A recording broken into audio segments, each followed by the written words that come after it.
हिंदी कक्षा में एक बार आप सभी का सादर स्वागत। सेवा कहानी को हम लोग अंतिम कक्षा में समाप्त कर चुके थे।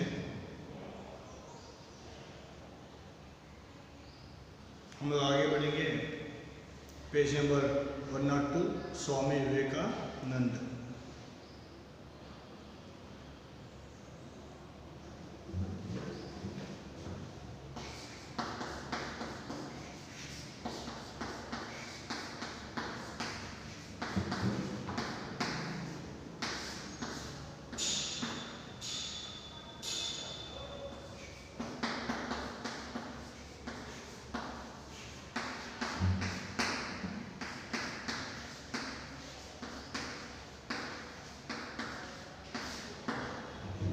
स्वामी विवेकानंद और इस लेख के निबंधकार है, लेखक है पंडित वंशीधर विद्यालंकर। पश्चिमोत्तर सीमा प्रांत डेरा गाजी खां जिले के जमींदार श्री रोशन लाल जी के घर क्वेटा में 22 जून 1900 ईस्वी में वंशीधर विद्यालंकर का जन्म हुआ। यही में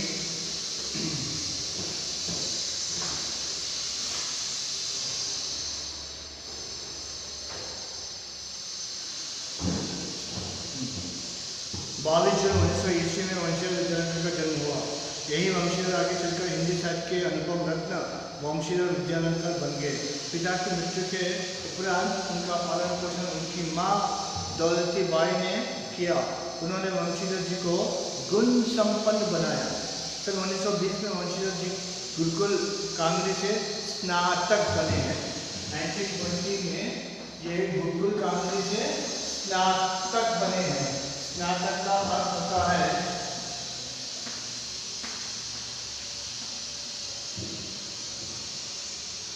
ग्रेजुएट बने।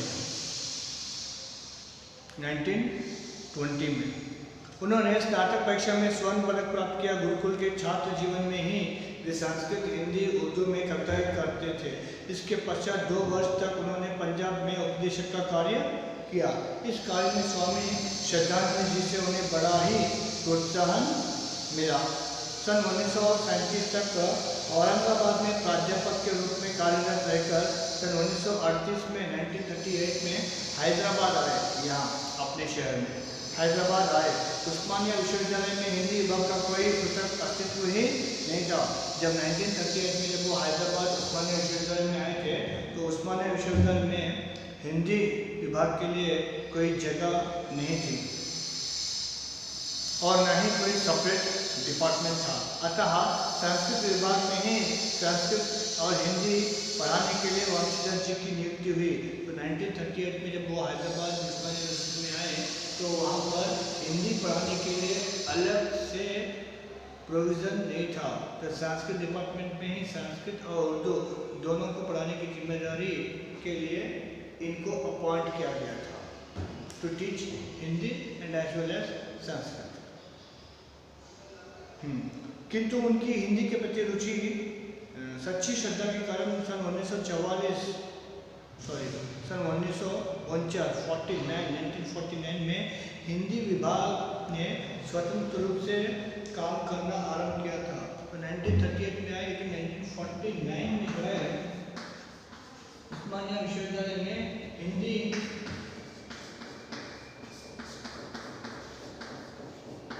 जो हिंदी विभाग है, जो हिंदी डिपार्टमेंट है, वो स्वतंत्र रूप से काम करना आरंभ किया था बिकॉज ऑफ पंडित वंशीधर विद्यालंकर। उन्होंने उस समय जो मेहनत, जो परिश्रम और जो सच्ची श्रद्धा हिंदी के प्रति बताई थी, इस कारणवश आज हम उस्मानिया विश्वविद्यालय में लगभग 80 वर्षों के उपरांत, क्योंकि 1949 कह रहे हैं ना, तो 1950 मान लीजिए 2020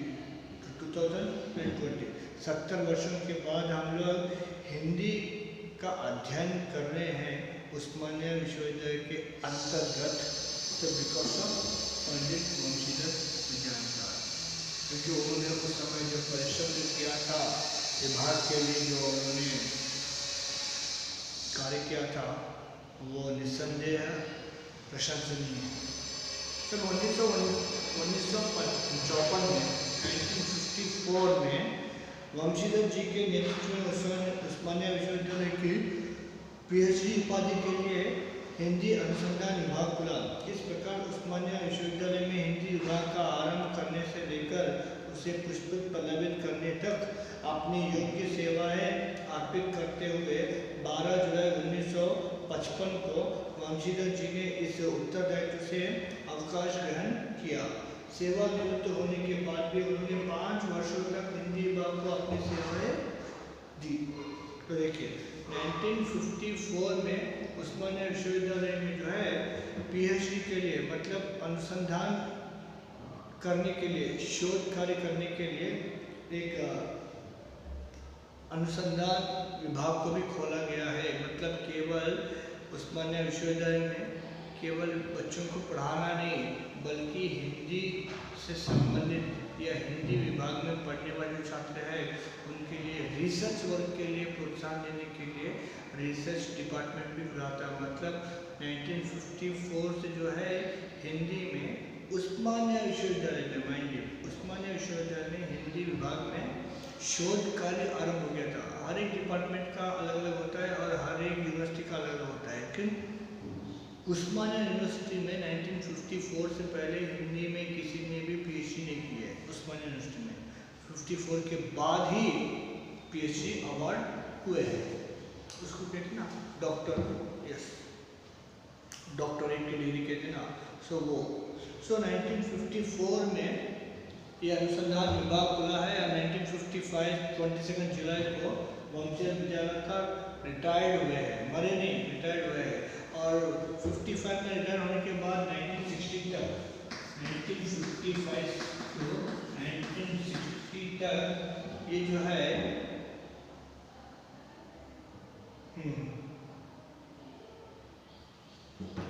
हॉनर नहीं कहना चाहिए। मतलब देखिए अब मैं यहाँ पर काम कर रहा हूँ, so I am taking my salary, okay. लेकिन बिना कुछ एक्सपेक्ट किए केवल हिंदी के प्रति रुचि और हिंदी के प्रति प्रेम के कारण रिटायरमेंट होने के बावजूद भी 5 वर्षों तक बिना कुछ एक्सपेक्ट किए हिंदी विभाग की सेवाएं करने वाले महापुरुष थे पंडित वंशीधर विद्यानंद जी। हिंदी विभाग में इनका नाम स्वर्ण अक्षरों में लिखा गया है। और ऐसे महापुरुष से संबंधित एक लेख हम लोग एक महापुरुष दूसरे महापुरुष के बारे में लिखे हैं। और यहाँ में जो सम्मुख बैठे हैं इतने सारे महान पुरुष और महान एक्चुअली पुरुष नहीं है, महान युवक और महान युवतियाँ इन महान लोगों के बारे में जानकारी प्राप्त करने जा रहे हैं एक साधारण एक सामान्य प्राध्यापक के माध्यम से। तो वंशीधर जी का जन्म एक ऐसे स्थान पर हुआ था जो फूलों का भंडार माना जाता था। फूलों से कविता लिखने की प्रेरणा पाकर उन्होंने फूलों का बाजार, फूलों का दरबार, गुलाब की पंखुड़ियाँ आदि कविताएं लिखी। इसके अतिरिक्त प्रकृति प्रेम, जीवन दर्शन, बालोपयोगी, राष्ट्रीय भावना संबंधी कविताओं की भी रचनाएं उन्होंने की है। इसके अतिरिक्त उन्होंने निबंध, आलोचना, कहानियाँ, नाटक आदि विधाओं पर भी लेखनी चलाई। 22 फरवरी 1966 के दिन साहित्य आकाश का ये नक्षत्र सदा के लिए बुझ गया। प्रस्तुत पाठ स्वामी विवेकानंद से संबंधित है, जिनके बारे में आप लोग भली भांति परिचित है ही, क्योंकि स्वामी विवेकानंद के बारे में इस देश में रहने वाले हर एक युवक और युवती को जो है ना जानकारी रखना चाहिए। क्योंकि स्वामी विवेकानंद जो है ना आप जैसे यंगस्टर्स के लिए इंस्पिरेशन है, प्रेरणा है। और आप उनके बारे में नहीं जानकारी रखते हैं तो कुछ नहीं होगा। I think you understood. क्योंकि युवा होने के लिए चिन्ह है स्वामी विवेकानंद। और नॉट ओनली भारत में बल्कि विश्व भर में जो युवक युवतियाँ हैं उन सब के लिए प्रेरणादायक है स्वामी विवेकानंद। जानकारी होगी कि इनके जन्म दिवस को ही वर्ल्ड यूथ डे के रूप में मनाते हैं, विश्व युवा दिवस।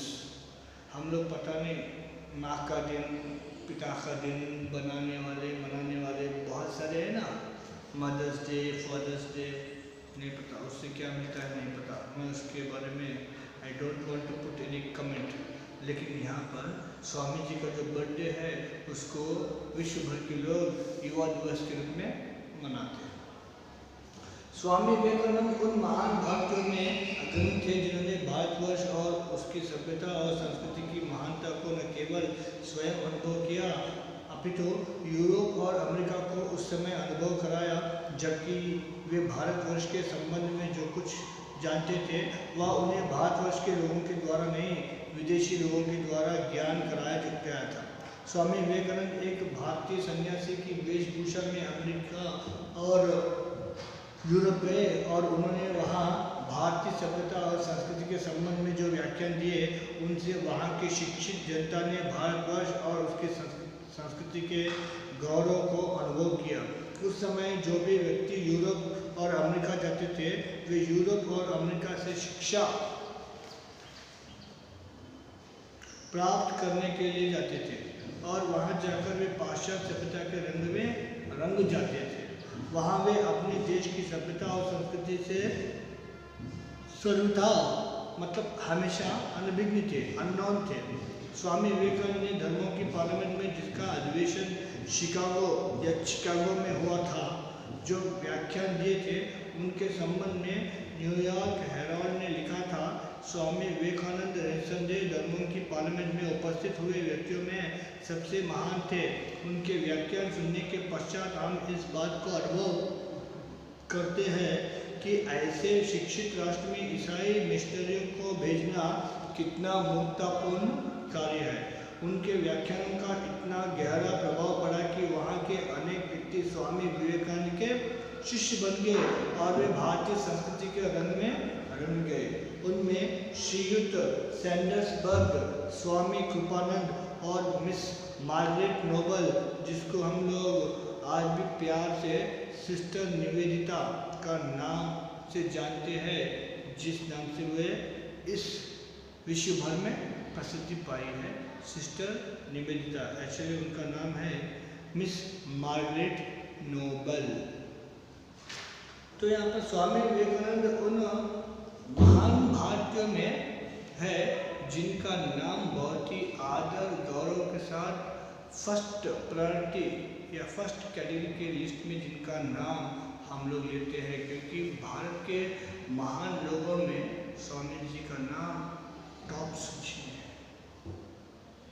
क्योंकि जैसे कि कभी कभी हम लोग घर परिवार में कोई पूछते हैं कि आपके घर में कोई पहुँचे हुए नामी व्यक्ति है क्या, तो लोग कहते हैं कि हाँ वो स्वयं जो है जो बहुत अच्छे हैं, बड़े हैं, धनी हैं, या फिर बहुत पढ़ लिख के आए हैं, विदेशों की यात्रा भी करके आए हैं, उनका नाम लेते हैं ना।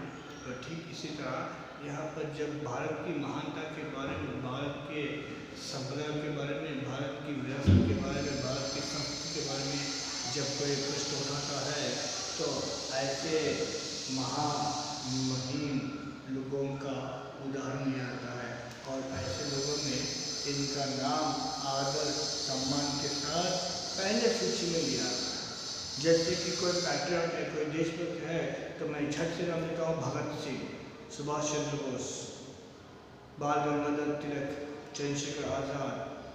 ओके, तो ठीक इसी तरह तो भारत के महान साधु संतों में या फिर महान पुरुषों में इनका नाम आदर के साथ लिया जाता है और वे भारतवर्ष और उसकी सभ्यता संस्कृति की महानता को केवल अपने भारत में नहीं बल्कि यूरोप और अमेरिका जैसे देशों में भी अनुभव कराया है। क्योंकि यहाँ पर बहुत सारे महान पुरुष होंगे, वे अपने ही धर्म के बारे में, संस्कृति के बारे में, सभ्यता के बारे में अपने भारतीयों को बताई अलग बात है, लेकिन पहली बार स्वामी विवेकानंद भारत के बाहर या विदेशों में जाकर यूरोप और अमेरिका जैसे देशों में जो है ना भारत की संस्कृति के बारे में, भारत के संप्रदाय के बारे में, भारत का सनातन धर्म है उसके बारे में लोगों को अवगत कराया है।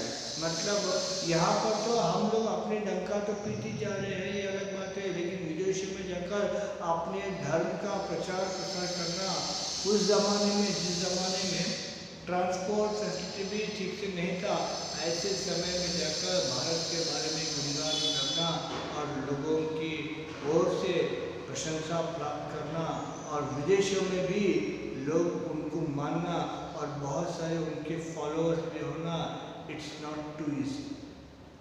ये कोई सहज सरल बात नहीं थी, it's very difficult task.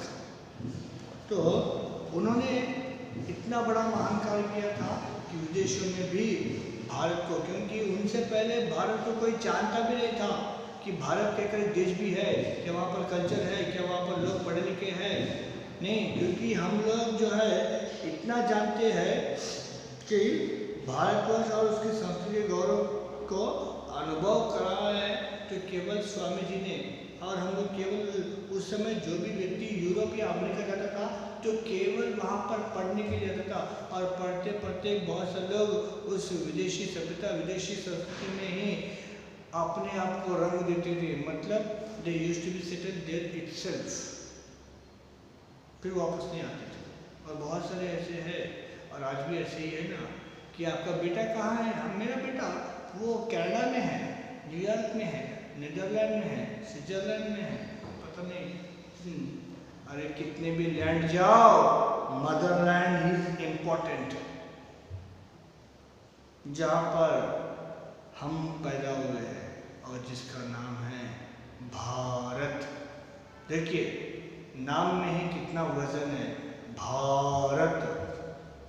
Okay, सो बहुत से लोग हैं जो विदेशों में जाकर ही वहीं पाश्चात्य सभ्यता के रंग में, क्योंकि वहीं जाते थे और वहीं किसी गोरी को देखते थे और शादी ब्याह करके वहीं पर सेटल होने वाले वहीं थे, क्योंकि वहाँ का जो सभ्यता है, कल्चर है, उनको अट्रैक्ट करती थी।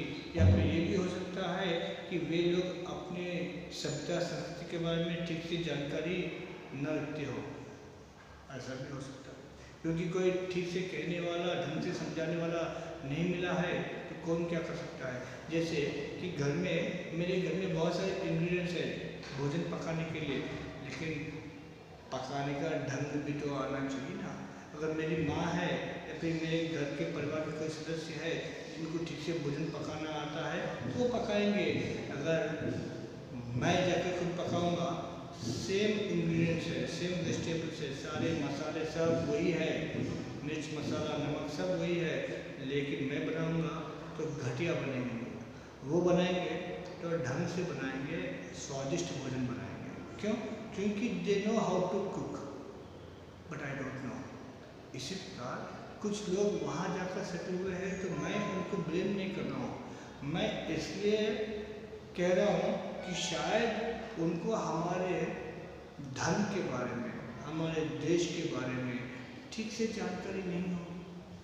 शायद जानकारी होती तो कोई भी इतना प्यारा सा देश छोड़कर कहीं विदेशों में जाकर ठंड को खाते हुए वो भोजन के जगह पर ब्रेड को चबाते हुए नहीं जीता। तो स्वामी विवेकानंद जब धर्मों के पार्लियामेंट में अधिवेशन जो शिकागो में हुआ था, जब वहाँ पर चले गए तो पंडित रोमचंद्र विद्यारण्य जी कहना चाहते हैं कि उस धर्मों के पार्लियामेंट में सबसे महान व्यक्ति स्वामी जी थे निस्संदेह, क्योंकि उनके व्याख्यान सुनने के उपरांत उनके संबंध में न्यूयॉर्क हेराल्ड ने लिखा था, क्योंकि वे वहाँ के बहुत बड़े पत्रकार थे, न्यूयॉर्क हेराल्ड शिकागो के। तो उन्होंने लिखा था कि स्वामी विवेकानंद निस्संदेह धर्मों के पार्लियामेंट में भाग लेने वाले महान व्यक्तियों में से महान थे। एक थे नहीं, वो महान थे, क्योंकि उनके बाद ही कोई और दूसरे का नंबर यहाँ पर आएगा। और इतना ही नहीं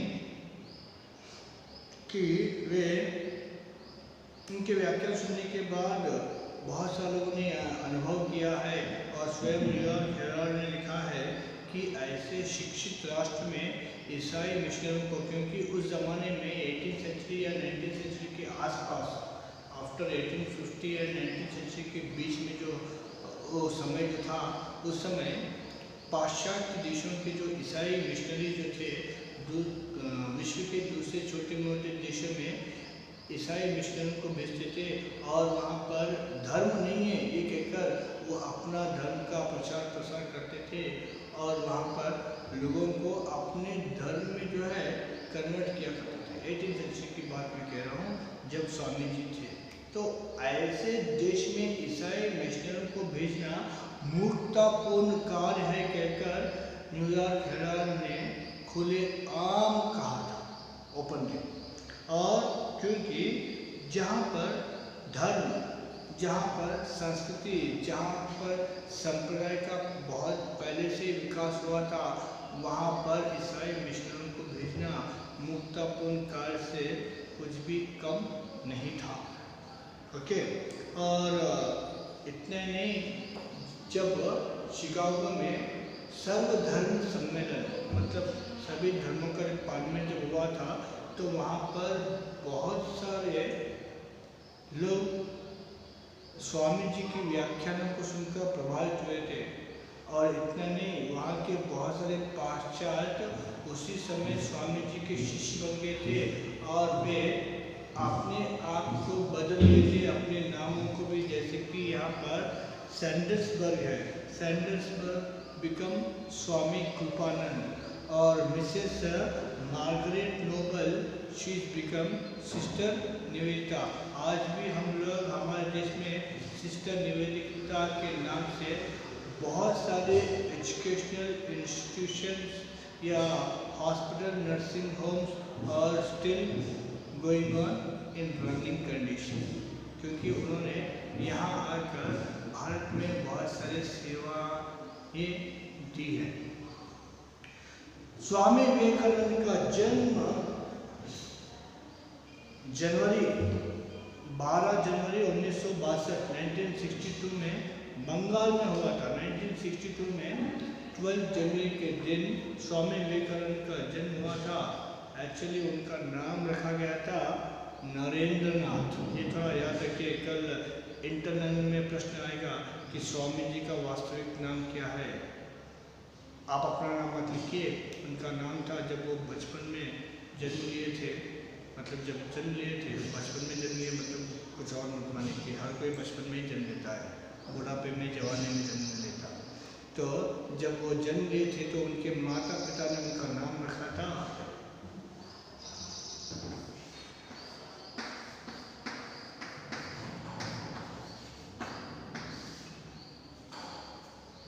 नरेंद्र नाथ। नरेंद्र नाथ नाम से इनका नामकरण किया गया था और उनके पिता का नाम था विश्वनाथ दत्त, और वे कलकत्ता हाई कोर्ट के अटॉर्नी एट लॉ थे। अटॉर्नी जनरल समझिए आप लोग। सो अटॉर्नी एट लॉ थे कहाँ? कलकत्ता हाई कोर्ट में। बहुत अच्छे ऊंचे पद पर वो आसीन थे। वे बचपन से ही बहुत कुशाग्र बुद्धि और चिंतनशील थे। फ्रॉम चाइल्डहुड वो बहुत ही शार्प माइंडेड थे और हर एक विषय के बारे में चिंतन करने वाले थे। सोचते थे, विचार करते थे कि ये है तो ये क्यों है, ये नहीं है तो क्यों नहीं है। नहीं है बोलकर ना आंसू बहाने वाले नहीं थे, है बोलकर मेंढक की तरह उछलने वाले स्वामी जी नरेंद्र नाथ नहीं थे, क्योंकि उस समय स्वामी जी बने ना बचपन में। तो नरेंद्र नाथ की जो बचपन की जो साइकोलॉजिकल स्थिति ऐसी थी कि वो बहुत ही शार्प माइंडेड थे और एक बार पढ़ते थे तो ना भूलते थे। संसार में ऐसे लोग शायद ढूंढना होगा। एक बार पढ़ लेते थे।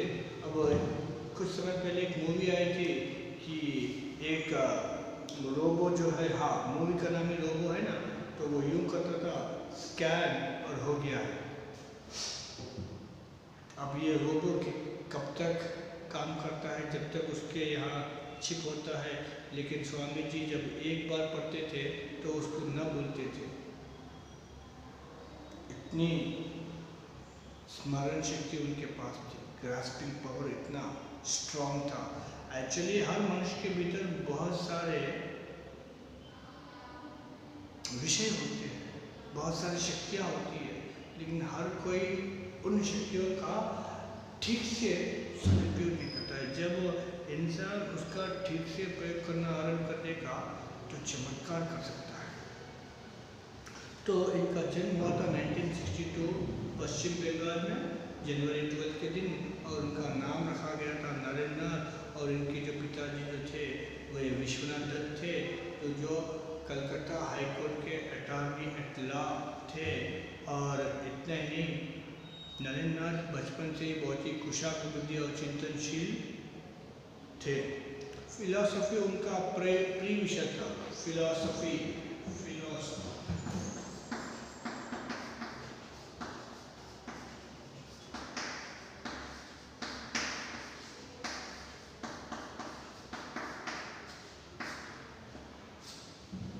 फिलॉसफी मतलब दर्शन शास्त्र, दर्शन शास्त्र इनका प्रिय विषय रह चुका है।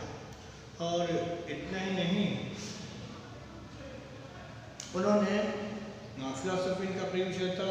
जब वे कॉलेज में पढ़ते थे, उन्होंने प्रसिद्ध तत्ववेत्ता हर्बर्ट स्पेंसर को उनके कुछ दार्शनिक सिद्धांतों और विचारों के विरोध में एक पत्र लिखा था। हर्बर्ट स्पेंसर उनके इस पत्र से बहुत प्रसन्न हुए थे और उन्होंने विवेकानंद को सत्य के अन्वेषण के लिए प्रोत्साहन किया था। विवेकानंद 1881 में स्कॉटिश चर्च कॉलेज के प्रथम वर्ष में पढ़ते थे। एक दिन उनके अंग्रेजी प्रोफेसर अनुपस्थित थे। उनकी कक्षा को अंग्रेजी साहित्य को पढ़ाने के लिए प्रोफेसर हैस्टिक आए थे। तो यहाँ पर जो इनके जीवन में जो बहुत बड़ी ट्विस्ट है, मोड़ है, वो किस प्रकार से इनके जीवन में आया था, थोड़ा बहुत ध्यान दीजिए। जब इनका प्रिय विषय फिलॉसफी था, तो उस ज़माने के जो हर्बर्ट स्पेंसर के जो बहुत बड़े फिलोसोफर थे, तो उनके जो विचार है उनका विरोध करते हुए, उनका खंडन मुंडन करते हुए स्पेंसर को एक पत्र लिखा था। तो स्पेंसर ने उनकी प्रशंसा की है और ये कहा है कि तुम सत्य के अन्वेषण के लिए आगे बढ़ो। और जब नरेंद्रनाथ जब अपने प्रथम वर्ष में स्कॉटिश कॉलेज में पढ़ रहे थे, तो एक दिन उनके जो इंग्लिश के जो प्रोफेसर थे वे अनुपस्थित थे और उनके जगह पर एक दूसरे प्रोफेसर वहाँ पर आ चुके थे। उनका नाम था प्रोफेसर हैस्टिक। प्रोफेसर हैस्टिक उस दिन विलियम वर्ड्सवर्थ की एक्सकर्शन नामक कविता पढ़ा रहे थे। एक्सकर्शन, तो उस कविता में ट्रांस शब्द के अर्थ को समझाने में उनको बहुत कठिनाई हो रही थी। प्रोफेसर हैस्टिक ने ट्रांस एक तरह की अनुभूति है जो कि एक शुद्ध और पवित्र मन को ही होती है, जबकि चिंतनशील मन किसी एक विषय पर ध्यानावस्थित या समाधिस्थ हो जाता है। इसी प्रकरण में प्रोफेसर हैस्टिक ने दक्षिण ईश्वर के रामकृष्ण परमहंस का जिक्र किया।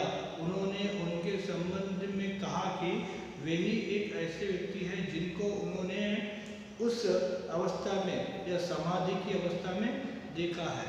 यदि आपको इस शब्द के बारे में कुछ और आपको जानकारी प्राप्त करना है तो आप उनसे मिलिए और इस शब्द के तात्पर्य संबंध में उनसे पूछिए। तो पहली बार स्वामी विवेकानंद को या फिर नरेंद्रनाथ को अपने गुरु के बारे में प्रोफेसर हैस्टिक के माध्यम से जानकारी मिली थी। और पहले तो मिले नहीं, केवल प्रोफेसर हैस्टिक ने कहा था कि ट्रांस शब्द का अर्थ होता है कि समाधि की अवस्था में जो अनुभूति होती है, दैट इज ट्रांस, जो एक शुद्ध मन और एक पवित्र आत्मा को ध्यान की अवस्था में जो प्राप्त अनुभूति होती है, that is called as trance. और मैंने अपने जीवन में दक्षिणेश्वर के जो रामकृष्ण परमहंस है उनको पहली बार देखा था उस अवस्था में। अगर आपको उसके बारे में और अधिक जानकारी प्राप्त करना है तो जाकर आप उनसे मिलिए, तो उसके संबंध में और भी जानकारी मिल जाएगी। और स्वामी विवेकानंद के बारे में जानना है तो आप लोग भी अगली कक्षा में यहाँ पर मेरे साथ उपस्थित हो जाइए।